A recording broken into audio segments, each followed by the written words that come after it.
Welcome to the Flash Finds podcast, the world's fastest podcast where we explore how Facebook can help you with the stuff you're into. I'm your host, Emma Rogue, and today I'm with creator and home decor guru, Julie Souza. Julie, what's your number one tip? So if you're into home decor, I would suggest looking into Buy Nothing Facebook groups. It's a great way to explore your style, all for free. Ooh, we love free stuff. Thanks, Julie. See you next time on the Flash Finds podcast, all about discovering the stuff on Facebook you care about. Bye. This episode is brought to you by Beyond Natural Pet Food. Beyond Pet Food helps me care for what matters, my pets, and my world. They help me nourish my pets with high-quality natural ingredients, like wild-caught salmon and organic free-range chicken. Beyond also has responsible sourcing practices and a long-term partnership with the Nature Conservancy. Beyond Pet Food, your pet, your world. Learn more at beyondpetfood.com.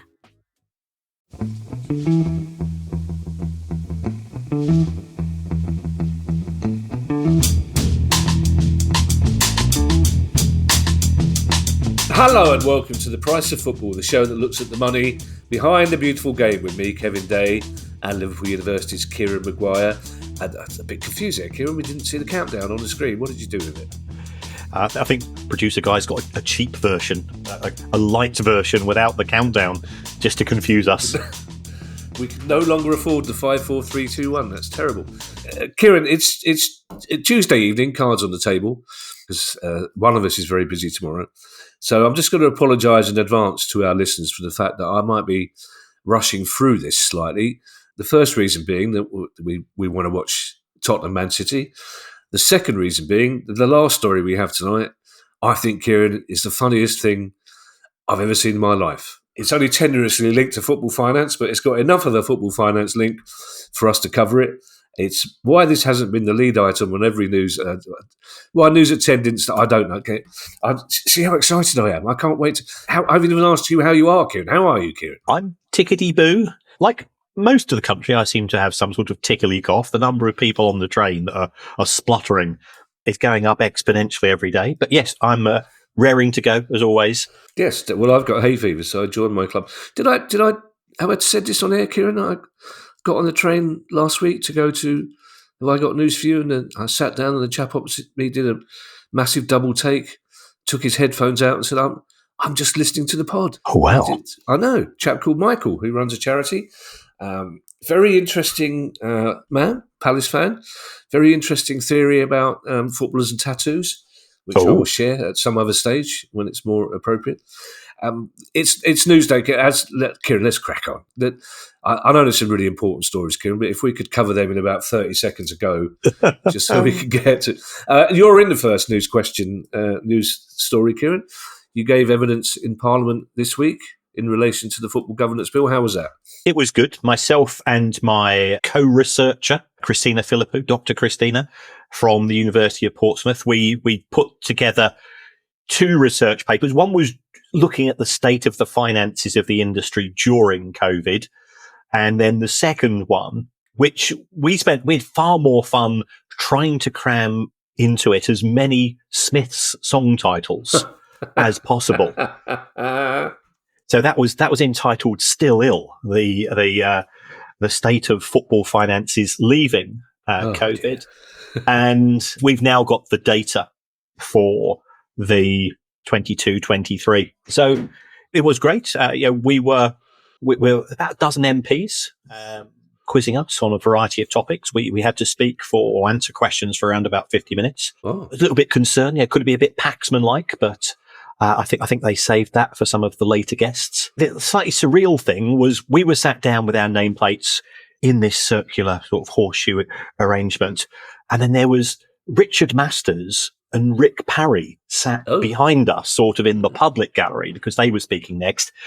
I've never had the sensation of having a red laser dot on my back before, but I think I probably know what it's like. So it was good. I mean, we gave a summary of the financial position for all four divisions, all five divisions. We went down as far as the National League, and they're all losing money. We spoke about self-regulation, which is the current model, and the benefits and shortcomings of that, because self-regulation leads to self-interest, and it means that there's a lack of continuity. We spoke about the infighting within the Premier League, within the EFL, between the EFL and the Premier League, between the EFL and the National League, and listening to some of the other people giving evidence after ours.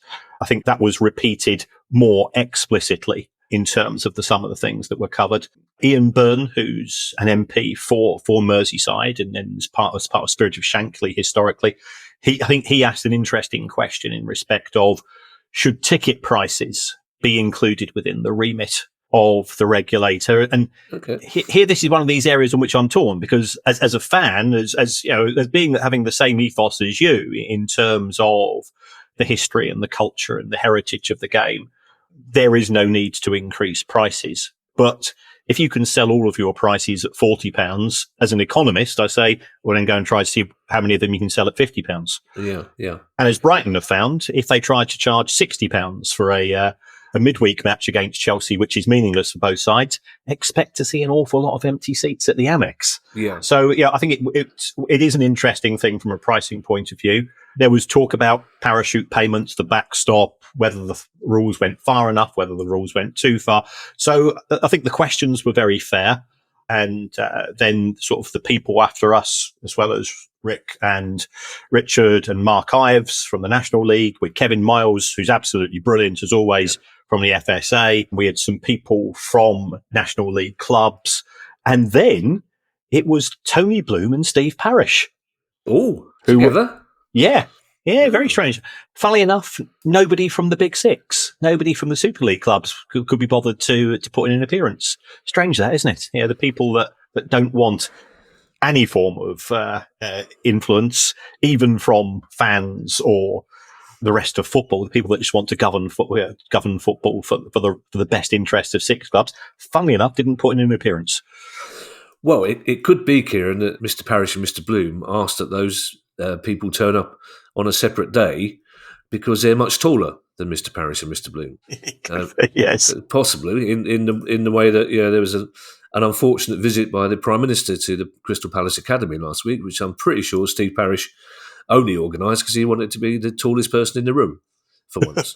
That's interesting. So just to clarify, Kieran, for our listeners at home, this is all part of the process towards making the Tracy Crouch bill, for want of a better word, into law. What we talked to the Sports Minister about recently. So this is not a new thing. This is just part of the actual parliamentary process that will take some time before this eventually becomes an act of parliament. That's right. So we've now had 2 readings. I think we're now starting to get a few amendments being suggested. I'm a little bit concerned that there's a bit of populism creeping in, whatever the rights and wrongs, for example, in relation to the abolition of FA Cup replays. And it's an emotional issue. I don't think it's anything that the regulator should be trying to get involved in. And yet there are people who are saying, well, this is an opportunity to squeeze it in. And that's where I start to feel a bit uncomfortable. There's been an awful lot of work which has gone into the proposals for the regulator to try to make sure that it's not going to get rid of rogue owners. It's not going to mean that we're not going to have another West Brom or a Reading, but it should turn the dial down in exactly the same way as if you have a police force. It doesn't mean that you've got zero crime, but it's less crime than you would have if you didn't have a police force. And there are other issues which are sort of, much broader. And I've said before, football as an industry does attract rogues who want to do things such as money laundering. And you think about, the cost of a football player, the cost of buying a club, the cost of an unusual sponsorship deal. It's great ways for cleaning money. And the football authorities don't have those powers, but there's a chance for not just agencies in the UK, but agencies on a more global basis, crime protection agencies to start to look at some of these activities in a bit more detail. At the risk, Kieran, of sounding like I'm interviewing you, like you're one of our Friday guests, when you say you're worried about populism, is your fear that some MPs will try and add things to the bill that are purely there to tick the boxes of legacy fans, so to speak, to make it a vote winner in any upcoming election rather than focusing on the issues that they have been right since the start? Yeah, I mean, the fan-led review into the game was, as the same reason for this podcast being set up, was as a result of what happened at Bury. Yeah. We have seen the transfer of clubs from individuals to others. We've seen the separation of football club from football ground. All of these things are a cause for concern in terms of the protection of the game. Operational issues, and as much as I don't like the idea of FA Cup replays being scrapped, they have to be scrapped in January, whether we like it or not. And I know this will upset people who think that the local game, the domestic game, should take precedence. There is a pecking order of football. It is FIFA, UEFA, Premier League, and the FA. And we've now got European games taking place in this monstrosity of a competition that nobody's asked for in terms of the Swiss model of the Champions League. And the only solution is to scrap FA Cup replays. Whether you need to scrap them for the first and second rounds, I think it's a more nuanced discussion. But to bring the regulator into it, then you start to open a can of worms, because then FIFA and UEFA might be saying, well, hold on, one of our prime rules is that you cannot have government interference in football. And this would look like government interference in football, mainly because it's messing up our expanded competitions. And FIFA and UEFA don't care about English football in the sense that they do care about their own competitions and maximising their own revenues. Did you stay to see Steve Parish and Tony Bloom give evidence? I presume they would have been like little Oliver Twists trying to explain that the Premier League really hasn't got a lot of money, Gov. Certainly not enough to spread around the EFL. I didn't, mainly because I've got 300 exams to mark, so I had to. It's not a moan at all. I do have a day job, and I try to squeeze everything else around it. But my priority is always my students. Kieran, what have I told you? £10 a pop. I'll mark 200 of those for you. Every third one I'll do A, every second. No, that's probably not professional. This is how the pod works, Kieran. This is the sort of influence you have, and you attract people in the game that have insight. We spoke just last week about I think our questioner called it the half-arsed Aston Villa rebrand, which seemed to have sort of stopped halfway through, the club said, for reasons completely other than finance. But you've been sent a bit of an update by, I noticed, Kieran, we now have a secret branding person, but somebody on the inside has sent you some meat to put on those bones. We do have our secret marketeer, or however they want to be referred to, and I'm grateful for getting in contact. What happened, and I think this is an interesting tour, and this has also come from some Villa fans as well. And again, thank you very much for the support and engagement. There was a concern, I think, in the Villa hierarchy that international / global fans wouldn't know what AVFC stood for. Yeah. Now I'm thinking, if you're thinking of supporting Aston Villa and you don't know what AVFC for, perhaps football's not for you. But that's why I believe it's being replaced with the words Aston Villa. And the original intention was to then extend that brand transference to everything to do with the club. And somebody, probably an accountant, has said, have you worked out how much this is going to cost? And they said, no. And he says, well, I have. And it says this much. And I go, oh, holy moly. You're kidding. So I have been told the figure, but I won't repeat the figure because I don't want to drop our secret branding expert into it. And Villa said, well, we could pay a couple of players' wages for that, if not 2 or 3. So that's why we have got this dual speed approach being taken at the club. There are two things I find intriguing about this, Kieran.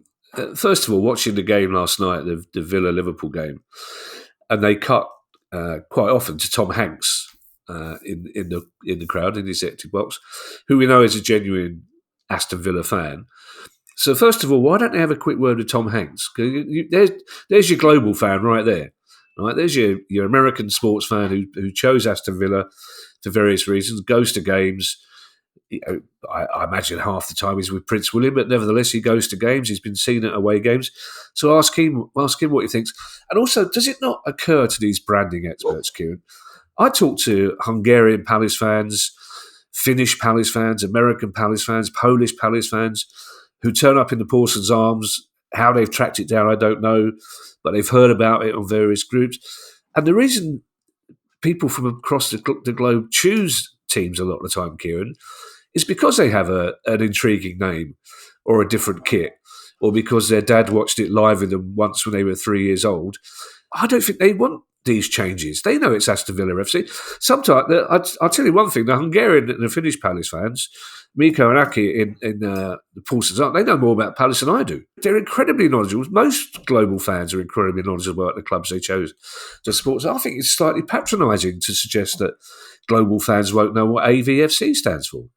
Yeah, I mean, certainly answering that second question first, I would say the committed fan, the enthusiast, whether Villa have been pitched at by a branding expert who says, oh yeah, what about all the casual fans though? The ones that are just sort of half-heartedly looking for a team. They don't know where AVFC is. Well, I'm sure if they're watching the telly, the words Aston Villa will be said by the broadcaster. So that seems a bit very strange. And in terms of Tom Hanks, I think in an ideal world, Villa would like to Tom Brady him in the sense that, he becomes a co-owner, but he effectively puts no money into the club, and they use Brand Hanks because every time I hear him on Kermode and Mayo, and every film I've watched him in, I've always just thought he's absolutely brilliant. So, although, could it be said that looking for a new demographic, would he appeal to the younger audience?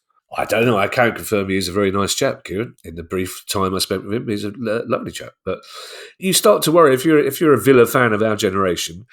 Around the ground, you've got commentary from that amazing game when they won the European Cup. But there are going to be people at Villa go, "What? That was 30 years before I was born." The fans in Southeast Asia don't know about that, so why not get rid of that? It's just you start to mess with these things at your peril, I think, Kieran. I agree entirely, and I think it's also testament to how important European football was.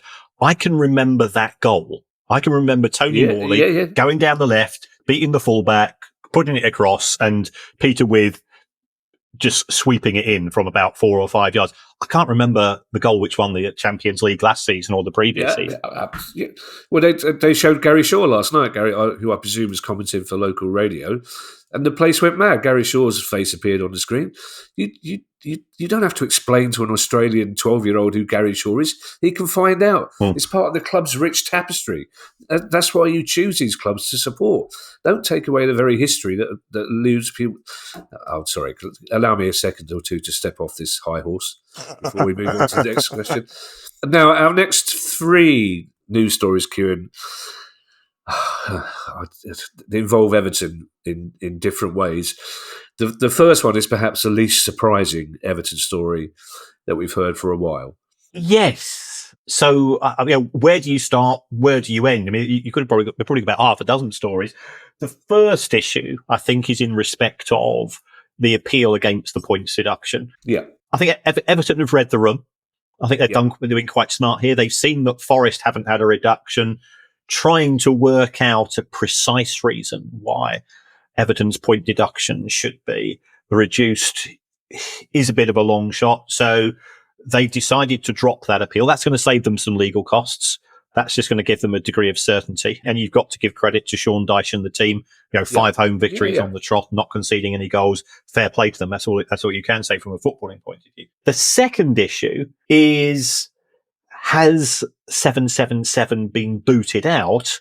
I know Matt Slater wrote a really good article in The Athletic about this. And he said, well, they've got a 0.1% chance. And he wrote that, I think, earlier this week. And then all of a sudden, Mashiri pipes up with, I've decided to extend the deadline until the 31st of March. And we're going, well, why? 777's reputation has been shot to pieces. I think the Premier League, and I do feel that Richard Masters has been put in an impossible position here. 4 or 5 weeks ago, they were saying, well, we're minded to approve the deal if certain conditions are achieved, knowing full well that 777 have not got a cat in hell's chance of satisfying those conditions. He was given a bit of a grilling on that, and he said, well, I can't say to Mashiri, you can't have 777 as preferred owner. That ultimately is his choice. If he wants to be a barn pot, then let him be a barn pot. So the deadline has been extended. 777 have put another £8 million into the club. I think that was a contractual obligation of their size of the contract. Mashiri doesn't want to rip up the contract until the very last minute. It'll probably cost him money. Sorry, Kieran, something you said there strikes me as being quite important. Are you suggesting that ultimately Richard Masters is saying that if Moshiri insists on selling to 777, the Premier League won't prevent that happening? No, the Premier League can say to Wanda and co, you have failed to satisfy the owners and directors test. What they can't do is to say to Farhad Moshiri, you cannot have them as the preferred bidder. All they would say is, you have them the preferred bidder as long as you want, but we ain't going to let them in. Right, okay. So we've got this farcical situation of the ownership bid just dragging on. I'm glad I interrupted you there, Kieran. I think that's an important clarification that people at home will be interested to hear.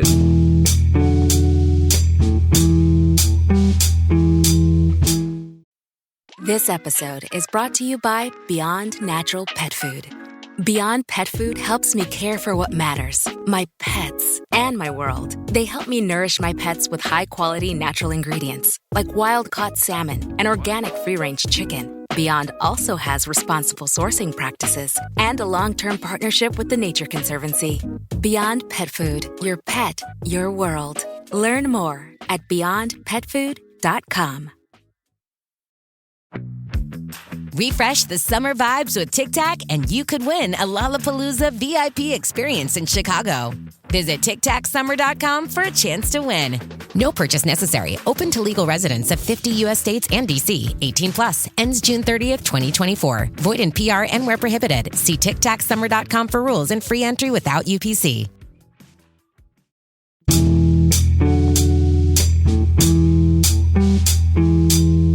There's been news as well about the board of 777 this week, hasn't there?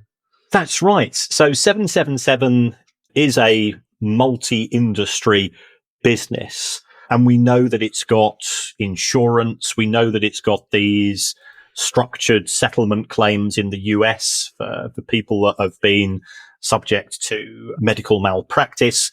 We know that it's got Bonza Airlines, or rather it had Bonza Airlines until that sadly went into administration. And it also has a football division. Now, according to this story, and I think this story has come from the brilliant people at Josimar who have been, that they have not let this story die. It looks as if Wanda has been removed from the football board of 777. Now, whether that is voluntarily on his behalf or whether other senior executives of 777 are trying to protect themselves by saying, look, you're a toxic brand in your own right. I don't think, Wanda appears to be struggling to come to terms with sort of common sense with regards to where we are is uncertain. And it also, in terms of football, 777 own Standard Liège. Yeah. And they've not paid the wages. And the fans got to hear about this. The fans effectively, I understand they corralled the players so that they couldn't get out of the training room. And last Friday's match was postponed as a result of that. And all I can say to the fans of Standard Liège, consider the price of football hat to be well and truly doffed in your direction, because you have stood up to the mismanagement of the club. You are highlighting, you're not just having a whinge on social media. You've been non-violent, direct action, which I'm a great believer in the right to protest in an appropriate way. And as a result, Standard Liège has said, well, we can't play the match. What the ramifications will be as a result of that from the Jupiter League, I will speak to my secret Belgian over the course of the next day or two. Well, if there's any non-secret Belgians, i.e. Standard Liège fans who want to talk to us about it, we'd only be too happy to hear from them. I suspect they don't worry too much about what the ramifications will be, Kieran, because they've made their point and they've done it really well. As you say, it's only speculation about Josh Wander's status now on the board of the football division of 777, but there will be people jumping to the conclusion that 777 have done this to make them possibly more palatable to the Premier League, that they more are likely to nod it through without Josh Wander than with him? Possibly. I mean, I cannot see how 777 can satisfy the financial hurdles which have been set by the Premier League, one of which is I think Farhad Moshiri writing off all of his debt, converting that into shares, repaying the loans from MSP, 777 converting their debt into equity, effectively strengthening the balance sheet by reducing the level of debt, which if you add up everything, probably exceeds £1 billion at present. And I think Moshiri has done some of that himself, but he'd probably have to do that with the rest of his investment as well. Just one more thing on Everton, Kieran. Could you address, I won't call them conspiracy theorists because we spoke about the possibility of this happening 1 or 2 times, but there are people on Sky and in various social medias suggesting that Everton now have enough of a cushion from the teams below them that they could possibly go into administration, take a 9-point deduction and move on. It seems to me the most unlikely of scenarios, but it has appeared in mainstream media, for want of a better word. So was that ever likely? And surely that loophole has been closed whereby you take the hit this season and not next season and just wander into administration. Well, you would like to think so. And without wanting to retract too much, if we go back to our first issue in terms of consistency of rules between the EFL and the Premier League, I think you've got to give the EFL credit here. They had experience of people gaming the system and taking a strategic administration. The Premier League, and also with regards to the sale of properties to yourself, not allowing those profits in for FFP purposes. The Premier League has had years and years in which to change the rules, but they've never put it to a vote, presumably, because I don't think they'll get 14 votes. So yes, you could still have a strategic administration. Oh, okay. My understanding from talking to senior sources is that the lenders are very opposed to that. Normally, it's the board of directors that would put a club into administration. And I think the likes of MSP have said, if you're going to go down that route, we're going to lose what control we do have. And I still think that the most likely outcome in respect of Everton is that there will be new owners by the start of next season, and those new owners will be MSP, but not for long. Yeah, they'll buy it because it protects their position the best. And then I think they'll be actively looking to market the club to another new owner.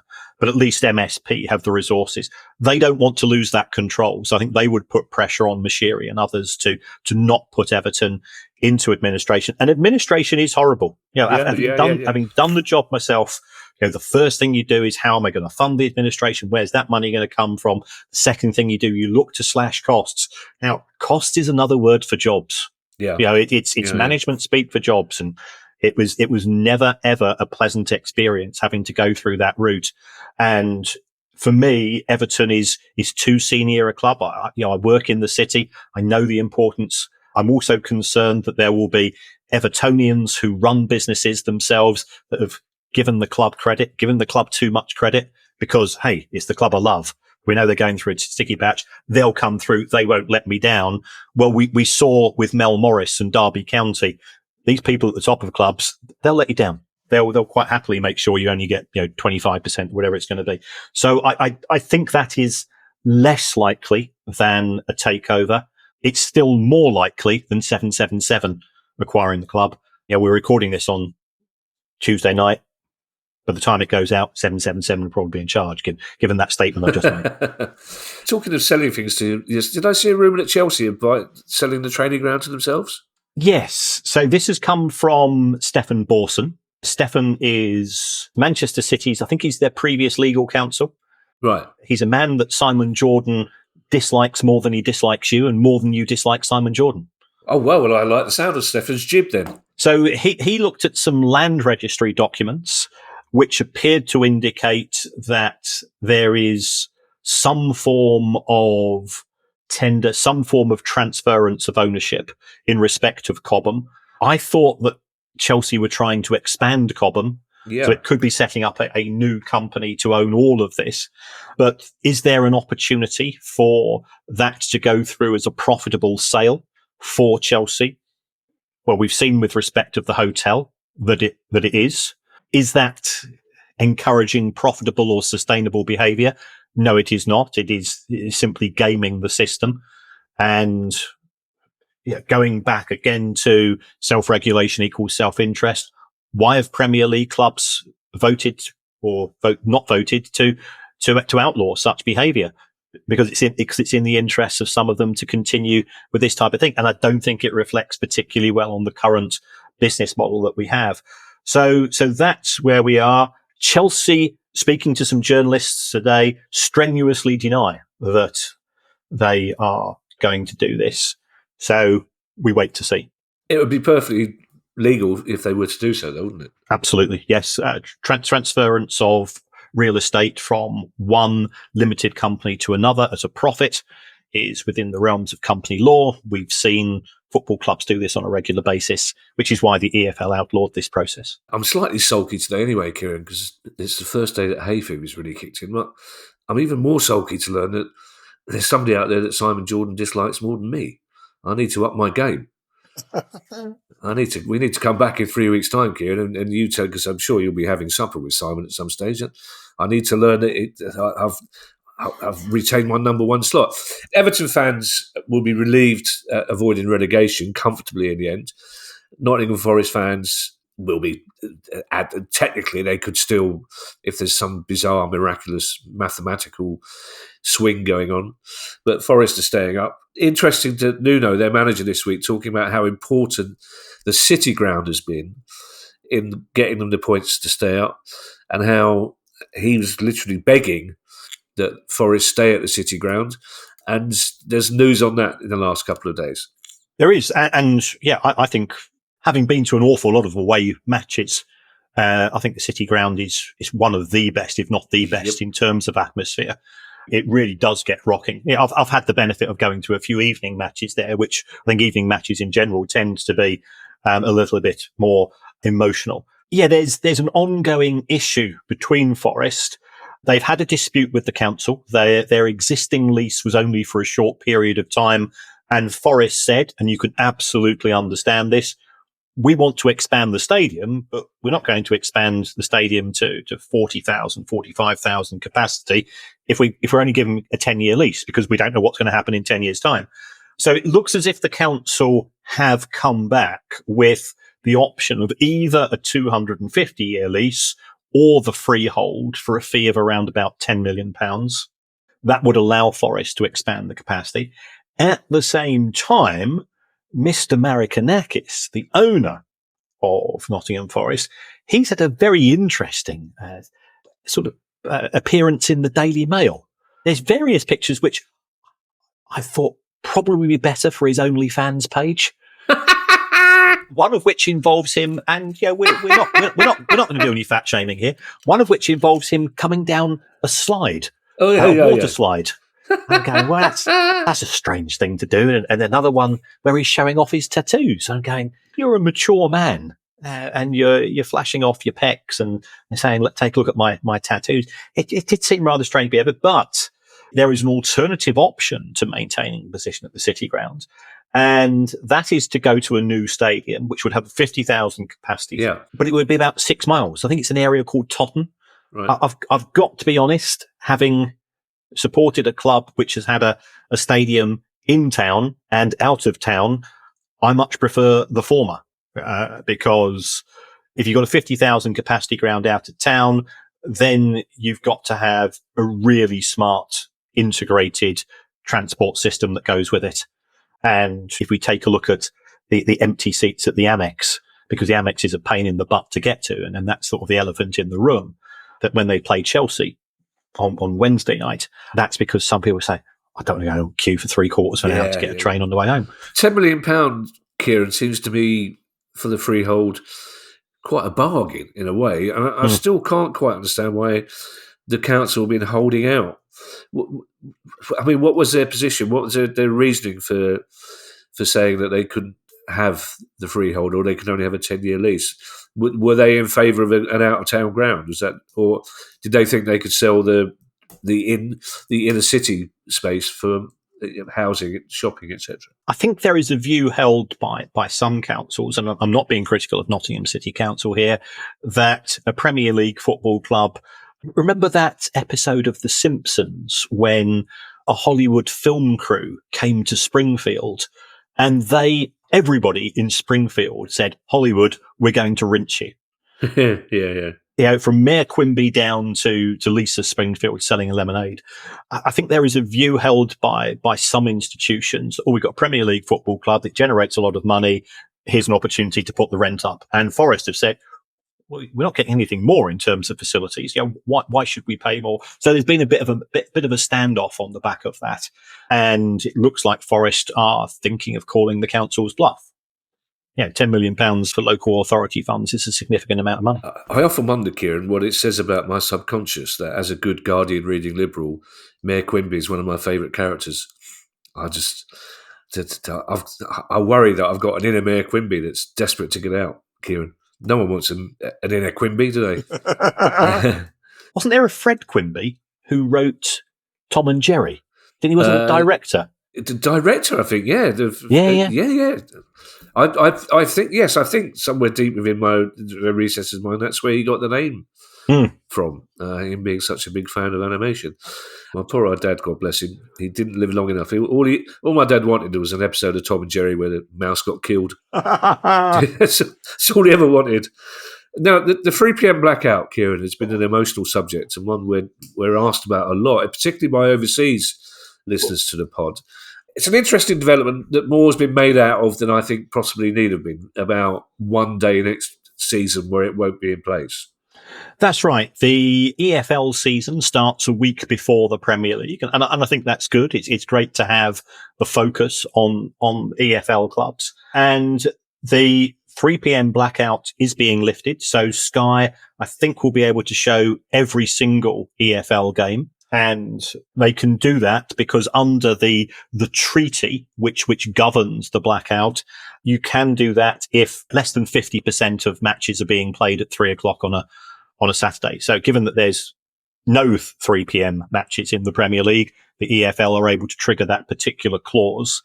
It's part of the new deal that the EFL have with Sky. That's a £935 million 5-year deal. So it is a step up.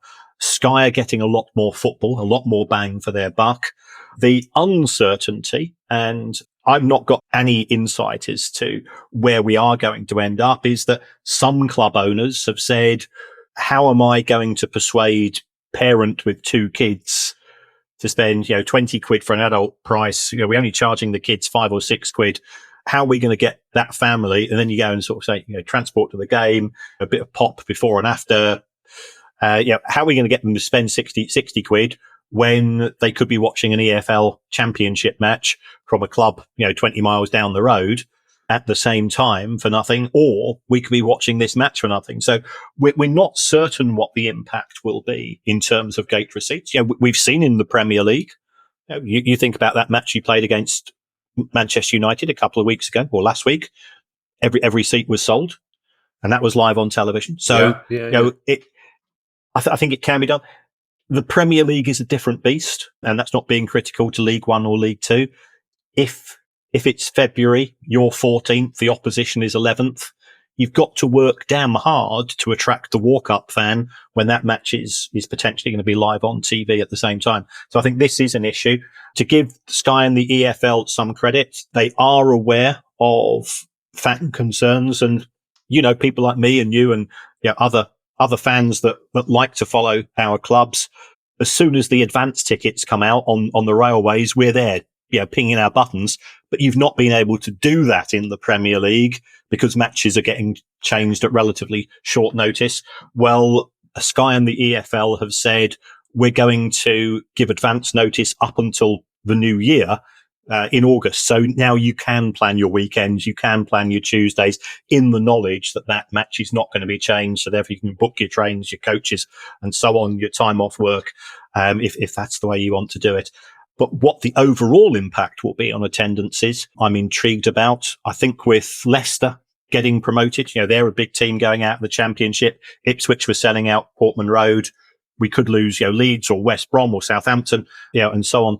And Norwich, of course, all of those are big clubs who get big attendances in the Championship. The clubs coming down, Burnley and Luton, have got smaller grounds. Sheffield United is perhaps a slightly different position. I think we could see a drop in attendances. How much of that is due to the switch round of clubs and how much of that is due to the matches being available? We'll have to wait and see. I think it's very sweet, Kieran, that you're worried about the price of pop. It's very, but it does remind me of one of my favourite ever football jokes, or should I say, one of my favourite ever football jokes not written by me, because in general I tend to prefer the jokes that are written by me. But a joke we did on "They Think It's All Over," of blessed memory, written by a very dear friend of mine who's no longer with us, was at the time a chap at Barcelona was prevented from bringing in a bottle that contained his dad's ashes that he wished to spread on the pitch at the end of the game. And the joke was, what's it coming to when you can't bring a bottle of pop to a football match? Boom. Like it. Still makes me laugh now, that joke, and it still makes me miss the person who wrote it.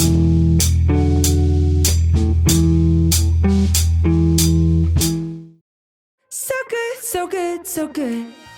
Treat Dad to the good stuff at Nordstrom Rack and save big. Father's Day is Sunday, June 16th, and Nordstrom Rack's got gifts Dad will love. Up to 60% off. Shirts, activewear, watches, cologne, denim, and more. Find amazing deals on Tommy Bahama, Cole Haan, Original Penguin, and Vince. Great brands, great prices. So get to your Nordstrom Rack store now and make Dad's Day with gifts up to 60% off.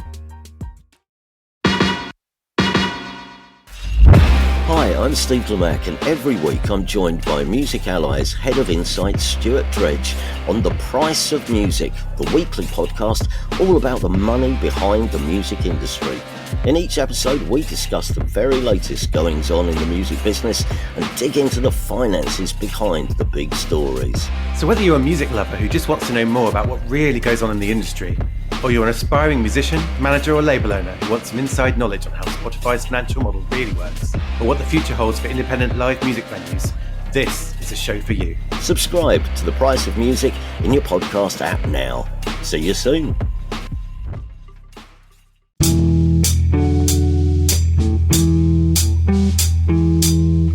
Southend United takeover deal, Kieran, we haven't spoken about for a while, which is always good news, you think. But there's been an update on that this week. Yes, and it'll come as no great surprise that Wrong Martin has been doing wrong once again. And this is indicative. I've spoken on more than one occasion about the brinkmanship of Wrong Martin. Well, this time they have yet another winding up order, and irony or ironies, it comes from his lawyers who normally get him out of his winding up orders. It comes from his own lawyers? His own lawyers. Whoa. Who he's not paid. So therefore they said, well, okay, well, yeah. we know the routine. So in terms of the sale, contracts were exchanged with, I think, the Australian investor, Justin Rees. That was before Christmas, but we've not got much further down the line. So we've now been told that the lawyers have said, we will withdraw the winding up order, and we're hoping that the sale will go through in the next few weeks.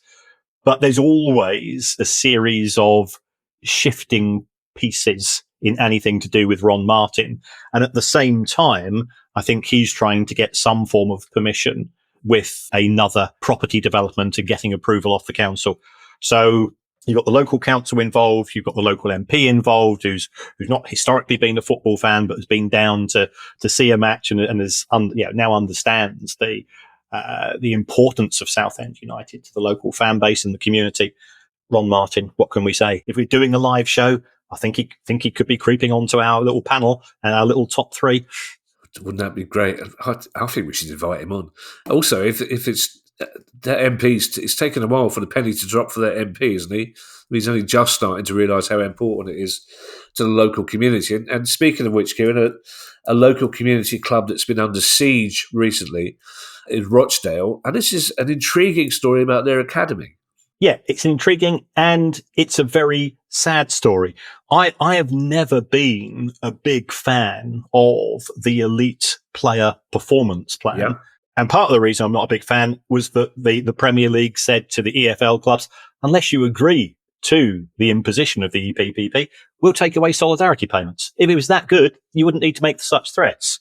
So under the terms of the elite player performance plan, you are only allowed to have an academy for a maximum of 2 years if you drop out of the EFL, now this is in respect of a Category 3 academy where you can start to train kids from the age of 9 onwards. Rochdale are being forced under the rules to abandon their category. So therefore you've got coaches. Yeah, they're not being paid a lot of money. They're doing it for the love of the game as much as anything else. It's giving opportunities to young people in Rochdale to come down to it's. I know it's called the Crown Order in it. It's Scotland, as far as I'm concerned. The opportunity to have a look around, to get a bit of training, exercise, group, all of the things which are so good about sport. Rochdale can now only start at under 17, which means that little kids in North Manchester, they're either not going to go anywhere or they're going to be picked up by a bigger club. There is no evidence that indicates at the age of 9 or 10 or 11 that you are being held back if you're in a lower grade academy. But it appears that under National League rules next season, it will only be Hartlepool, Southend United and Forest Green Rovers who will be able to have a Category 3 academy.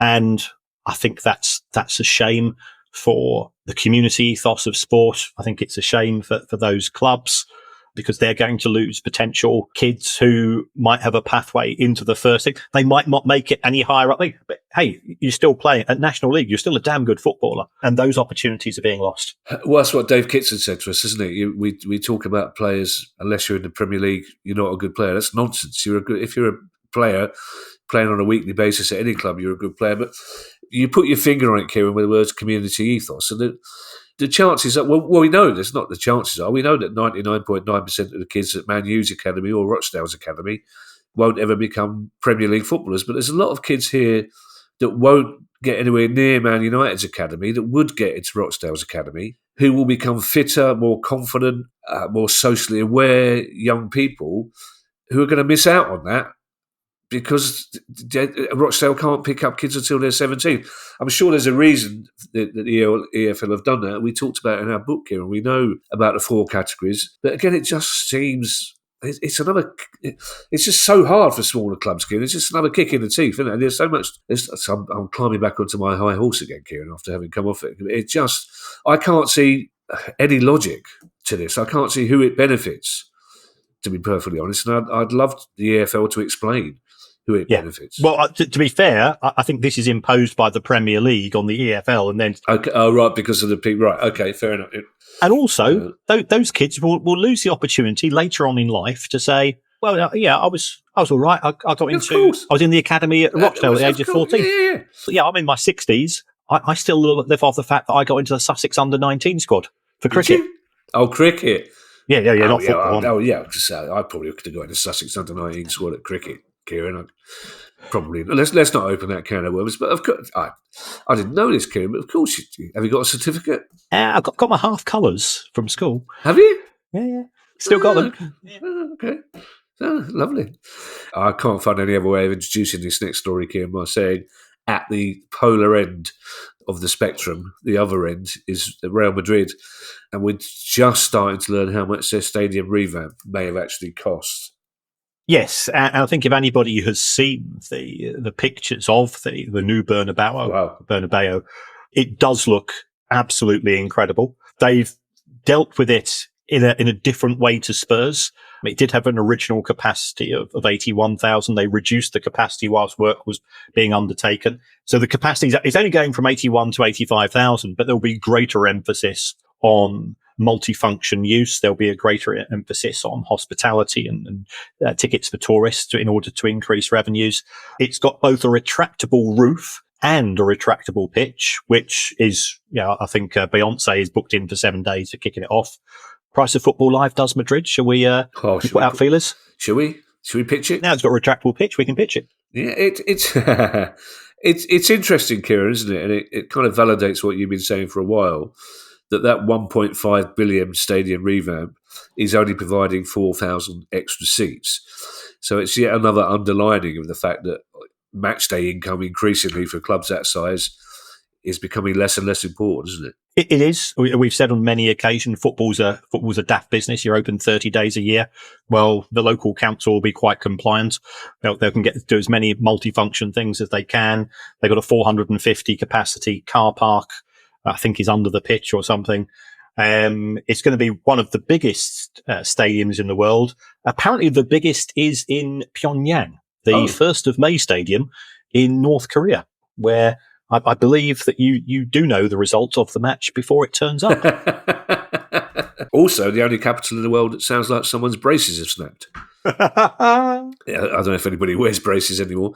Talking of stadium, Kieran, Stadia, this penultimate story, people around the world will have seen what the storm did to Old Trafford on Sunday at the end of that game. Those images of the rain pouring through the roof, the images of the match of the day 2 presenting team having to keep moving around to dodge the rain coming through. And those people who saw that will be, I think, mildly surprised by this story. Yes. Sportico, which is one of the sort of business of sport websites, has done its annual 50 most valuable soccer clubs in the world. And I think we mentioned this on the Tuesday show. We did, because 20 of them are from MLS. But Manchester United do have a trophy. There's the most valuable club on the planet, valued at $6.2 billion. That's on the back of having a global fan base. How they've done the calculations is a closely guarded secret. I personally think that Real Madrid would be ahead because, hey, Real Madrid are in the Champions League every year. They're in the final practically every year.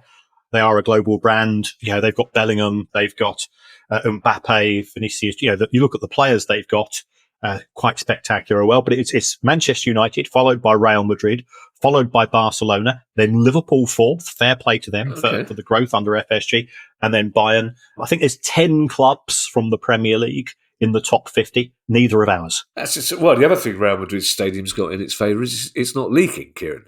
That's you'd think. I'm interested to hear that it's a closely guarded secret. So you don't know the criteria by which this valuation is made. And obviously you disagree with the first two, but are there any other glaring errors there, do you think they made that you would disagree with? The thing about a price for a football club, it's a bit like a price for a house or a price for a car. There's a rough price you're looking at. Right. And Manchester United at 6.2 billion compared to Real Madrid at 6.06. You could easily reverse those with just one keystroke in a spreadsheet. So I do take them with a degree of caution. I'm asked to value a couple of clubs for another financial institution on a regular basis. I stick my numbers into my little spreadsheet, or my rather big spreadsheet, and out comes they don't sanity check my numbers. I could be talking complete nonsense. And what they do is they go to quite a few people and they get effectively two valuations from perhaps 20 or 30 or 40 people in the industry, and they say, well, we'll work out the average of those. I think Manchester United needs to spend a lot of money on infrastructure. I lived in Manchester for 40 years.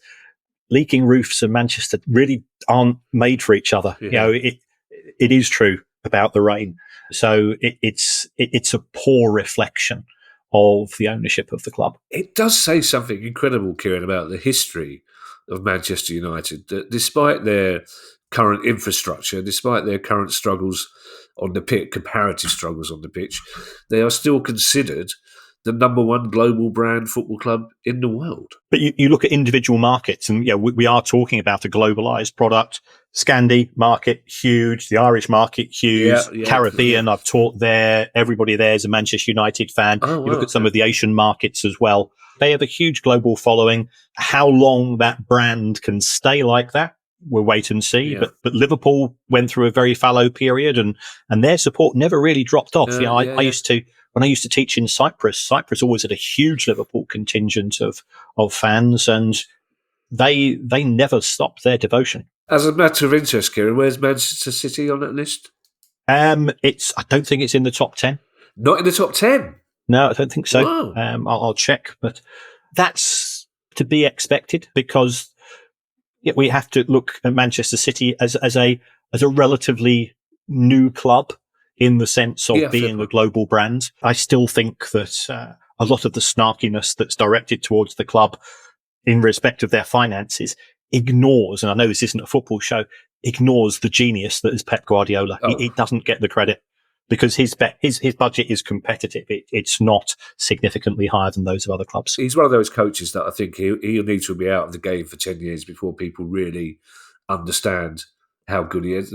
The way he improves already good players is just phenomenal. I mean, you're absolutely right. I think it's a very classic British thing, isn't it? They're going to win it 4 times in a row. That's dull, isn't it? That's boring.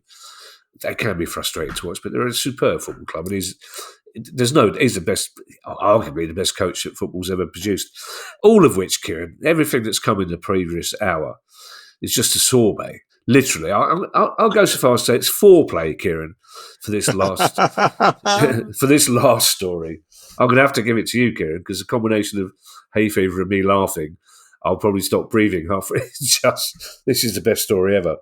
Well, brace yourself then. This is a story about Edgar Lay, or rather not Edgar Lay, but his twin brother, Adelino. So Edgar is from Guinea-Bissau.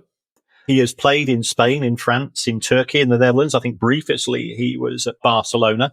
And in January, he joined Dinamo Bucharest in Romania. He played in 5 games, and I think it's fair to say he was a bit disappointing. And then some very endearing and Rottweiler-like journalists started to do a bit about why is he so bobbins? And they found out that he had a twin brother called Adelino, who I think was on Sporting Lisbon's books, but got no further. And that Adelino has been playing as an impersonation of his twin brother. He's refused to do a DNA test. He's refused to hand over his driving license as evidence as to who he is. So this, of course, has really set the hairs running. So I remember once, didn't somebody do a prank on Graham Souness's Southampton playing George Weah's brother, who I think lasted the shortest period on the pitch.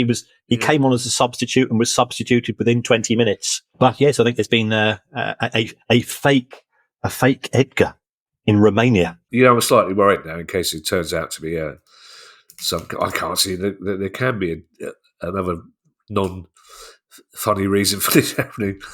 It's like the most implausible inside number 9 you can imagine. We're going to keep an eye on this story, Kieran, because I can't. It's just made me laugh. I don't know why it's made me laugh so much, Kieran. It's just the idea that 2 brothers get together and decide to pull the ball over the eyes of.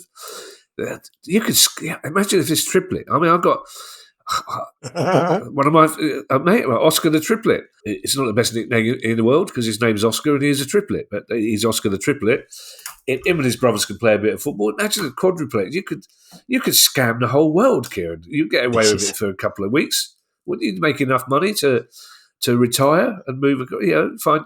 Put one in the MLS, one in the Premier League, one in Serie A, one in the National League. The one who really can't play football.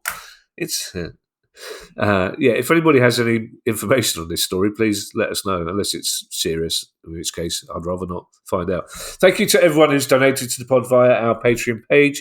If you'd like to make a small monthly contribution to the pod as well, that'd be very kind of you. It'll get you access to our chat community and our regular quizzes. End of season quiz coming up, don't forget. And you can do that by going to patreon.com/priceoffootball. If you have a question you'd like answered on the show, email us at questions@priceoffootball.com. And if you'd like to buy our book or one of our other books, or get yourself a t-shirt, you can go to the same website, priceoffootball.com. We'll be back on Tuesday with our next questions pod. In the meantime, I shall hand you over to Mr. Kieran Maguire for his customary farewell. Well, thank you as always to our secret marketeers, to our secret Villa fans for just nudging us in the right direction and respecting some of these stories. Much appreciated. If you want an advert-free version of the show, Patreon is your friend for as little as £3 a month, I believe. And thank you to all the Patreons. If you want to give us a review, that's another way of helping to support the show. By all means, doesn't matter what you say in the show. So you could even say you would rather have the show presented by Tom Hanks, the world's nicest man, and Damon Albarn, who is a thinking man or thinks he's the thinking man's man. What a funny image that we're talking to Man City. The image at the weekend of the Man City fans doing the Poznan, except for Noel Gallagher. Yes. The only one who refused to turn around. Just in his mind, he was at Glastonbury in front of 30,000 people, wasn't he? That was a brilliant image. Bye, everybody. Bye. The price of football.